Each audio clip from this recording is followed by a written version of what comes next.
Imagine this. You're lying there, the room swallowed up by a darkness that feels alive, and then you hear that sound, a scraping of metal on pipes, like nails tearing through the veil between reality and nightmare. It's not Jason Voorhees, the hulking masked brute who slices through flesh with a machete, or Michael Myers, the silent force of instinct that doesn't explain, just destroys. Those guys are dangerous, but they're from the physical world, where you can run, hide, fight back. What if the real monster isn't out there, but inside your head, lurking where you're most vulnerable? While Jason is the body, Freddy is the mind.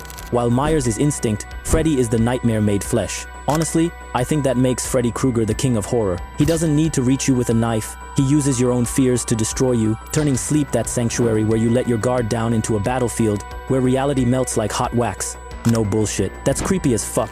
Because who escapes what's living inside their own subconscious? Let's dissect this monster, layer by layer, like we're cracking open a corpse that breathes, laughs, and slashes. And I promise you, by the end of this ride, you'll be questioning if sleep is a blessing or a trap and, more importantly, what Freddy really is. Because his soul, his anatomy, is a mystery that goes beyond flesh, fire, and even hell itself. We start with the surface, the burned-up shell that's Freddy's body.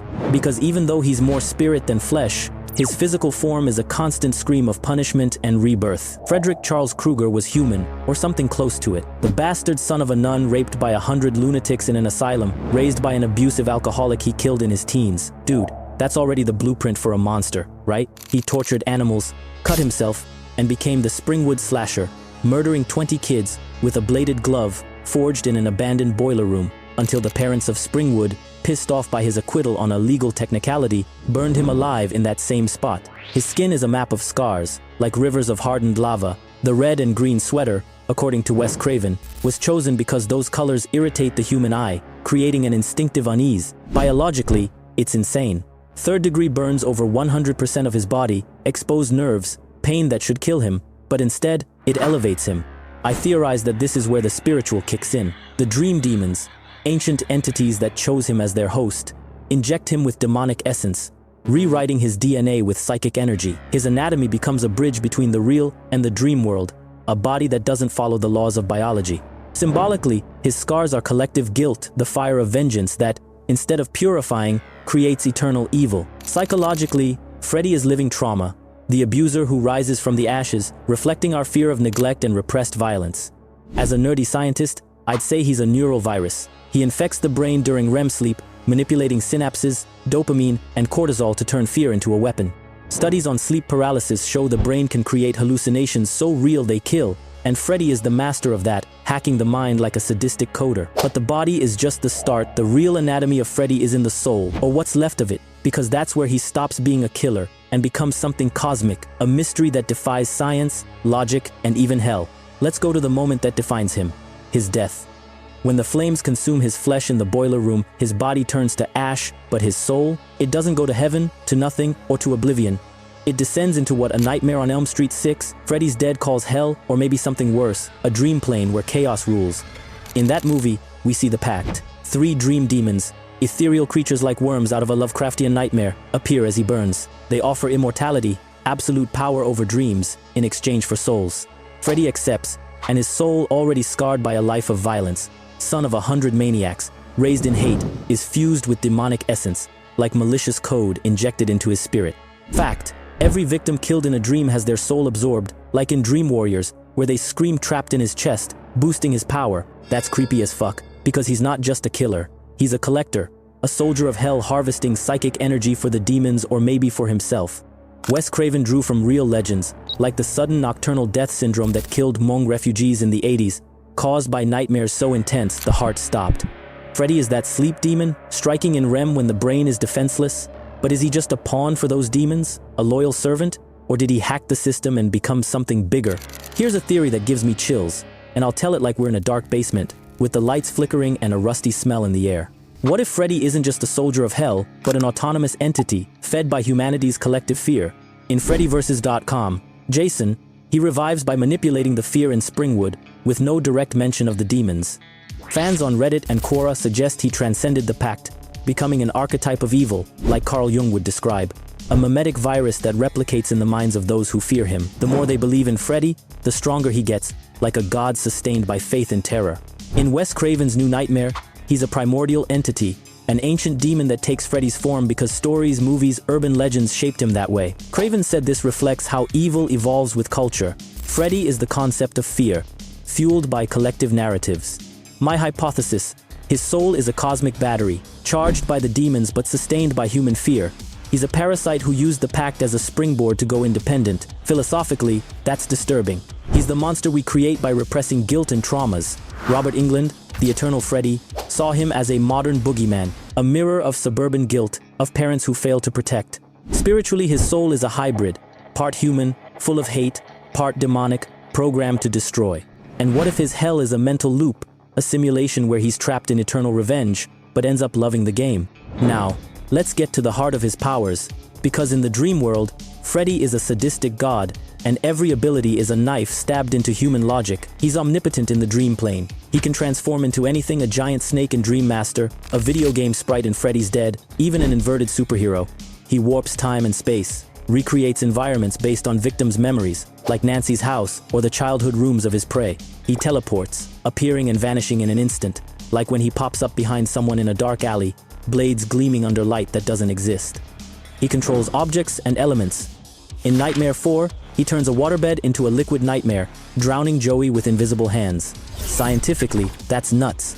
In REM sleep, the brain processes emotions, and Freddy hacks that system, manipulating synapses to create lethal hallucinations. He ramps up cortisol and norepinephrine, blurring dream and reality, like in sleep paralysis, where victims report real demons. My theory: he accesses the brain's neural matrix, reprogramming perceptions like a chaos engineer. Spiritually, his powers come from the pact, but also collective fear, like a modern succubus draining psychic energy. Symbolically, he's the archetype of the eternal abuser, reflecting sexual traumas and parental neglect, though the movies tone that down. Psychologically, his sadistic intelligence is otherworldly. He reads phobias and traumas like a book, using dark humor. Welcome to prime time, bitch, to destabilize, like a psychopath who laughs while slashing. He doesn't kill quick, he drags out the suffering, showing traits of sadism and malignant narcissism cranked up to supernatural levels. And his feats?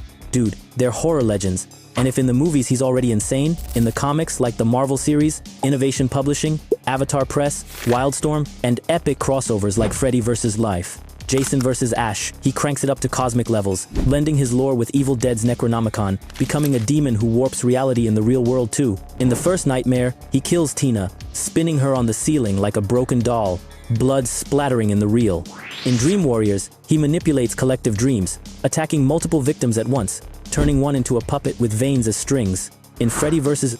Jason, he faces off against the human tank Jason Voorhees, using psychic cunning to manipulate him like a pawn in the dream.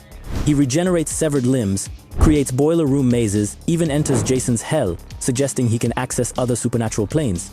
He's come back from death countless times, burned, blown up, decapitated, always reborn because fear is infinite. In New Nightmare, he transcends dreams, causing earthquakes and invading reality through stories, like the concept of terror manifesting itself. In the comics, it explodes. In Wildstorm's A Nightmare on Elm Street, he smashes through brick walls with his claws, sends a giant boulder tumbling downstairs to crush someone, dismembers a guy, and packs the pieces into fast food boxes before the cops arrive, and shrugs off a grenade that blasts a hole in his torso, regenerating in seconds. He turns victims into living puppets, freezes people in giant freezers, sprouts massive claws from the ground to impale skaters, or turns concrete into quicksand. In Freddy vs. Jason vs. Ash, fused with the Necronomicon, he gets crazy powers, raises armies of undead, including Jason's past victims and deadites, blows up cabins and houses with a gesture, creates time vortices to send people to the past or future, freezes Jason solid with icy breath, duplicates himself and others like Ash, controls killer robots as body extensions, turns into a cloud to whip up winds and spit fire at helicopters, and even plans to remake the whole world in his warped reality. He survives a tank shot that blasts him away, regenerates from being cut in half, and banishes enemies to dimensions like the Deadite world. That's badass, because in the comics, his spiritual anatomy merges with ancient magic, expanding his dream powers to the real necromancy to raise thousands of zombies, time and element manipulation, transmuting people into insects or stone, and durability that makes him mountain level, withstanding forces that could destroy mountains. Compared to humans, his psychic strength is immeasurable: telekinesis, teleportation, matter manipulation, all requiring energy that, theoretically, comes from collective synapses, like a giant neural network fueled by fear. Weaknesses? Fire terrifies him, echoing his death. In the real world, he's fragile, a burned man who can be sliced. But the biggest weakness is forgetting. Without fear, he fades, like when Springwood tries to erase him. That's philosophical. Evil only exists if we feed it. Diving deeper into the soul, what has Freddy really become? One theory of mine, he's a quantum hybrid, existing between human and demon, dream and real. His origin, born of violence, raised in hate, marks him as demonic from birth, but the pact elevates him. Fans speculate the demons were just the trigger. The real power comes from the collective unconscious, like a Pennywise that feeds on fear, not literal souls. In Dream Warriors, the nun, his mom, says his soul is trapped in a cycle of evil, but he seems to enjoy it, laughing as he slashes. My theory, he's a quantum hybrid, existing between human and demon, dream and real. His spiritual anatomy is like a neural energy field, sustained by fear, with the ability to access other planes, like Jason's hell, because fear is a universal door. Compared to real legends, he's a modern succubus or incubus, draining life in sleep, like medieval tales of demons attacking the sleeping. Philosophically, his hell might be his immortality, trapped in others' dreams. Without peace, he's the evil we create by ignoring our traumas. Symbolically, he's the mirror of collective guilt, the monster born from a society that represses its scars. And in the comics, this gets extra layers with the Necronomicon. He seals gods, nullifies powers, and resurrects the dead en masse, proving his soul can absorb external magics, making him even more omnipotent, like his demonic essence is a virus that infects ancient grimoires. This anatomy, biological, psychological, spiritual, symbolic, makes Freddy more than a villain. His burned body is the punishment that doesn't kill. His sadistic mind is the nightmare engineer. His hybrid soul is the fear collector. His symbolism is the trauma that won't die. He manipulates dreams, objects, elements, teleports, regenerates, transcends realities, but he's vulnerable to fire, forgetting, and lucid dreaming courage. And what if Freddy Krueger is just the reflection of what's inside all of us, the fear, the guilt, the desire to see the world suffer with us? If you think terror lives in the mind, drop a comment. Could you face Freddy in your own dreams? Like, share, and subscribe for more dark dissections like this. Who knows what lurks in the shadows of your imagination?